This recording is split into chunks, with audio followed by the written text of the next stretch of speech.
So, love God with your heart, mind, and soul. This is the first and greatest command. And then the second one is like it, love your neighbor as you love yourself. And Jesus tells us this fulfills all the law and all the prophets. I did a previous video on how it is human nature to want to control other people. And we see this with Apostle Paul and Barnabas are on a missionary journey to spread the gospel. Now they are clear to go and spread the gospel to the Gentiles.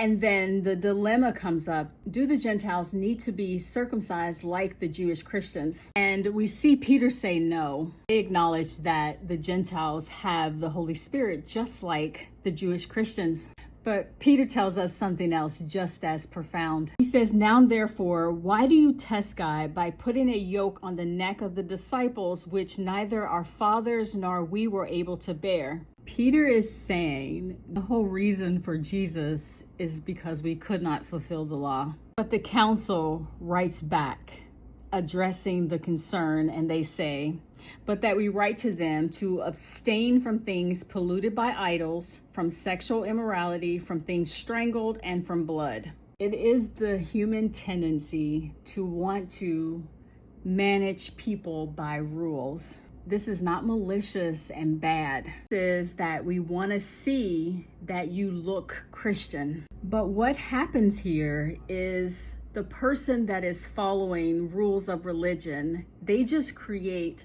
an outward persona. This is what I want you to believe about me. But I have covert behaviors and deception. I have behaviors that do not align to that public persona, but I also lie to myself and lie to others about my behaviors and about my impact.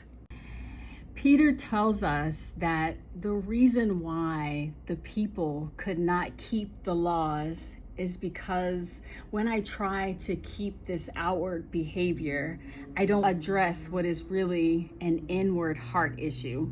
Every single thing that I'm willing to do to myself and others has to do with the quality and condition of my heart. So the people have the Holy Spirit because we need God's physical presence, his real and felt presence in our life.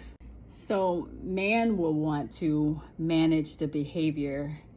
God is going to deal with the root, the heart of the behavior, the belief system attached to the behavior, and then the behavior falls away because the behavior no longer fits the person.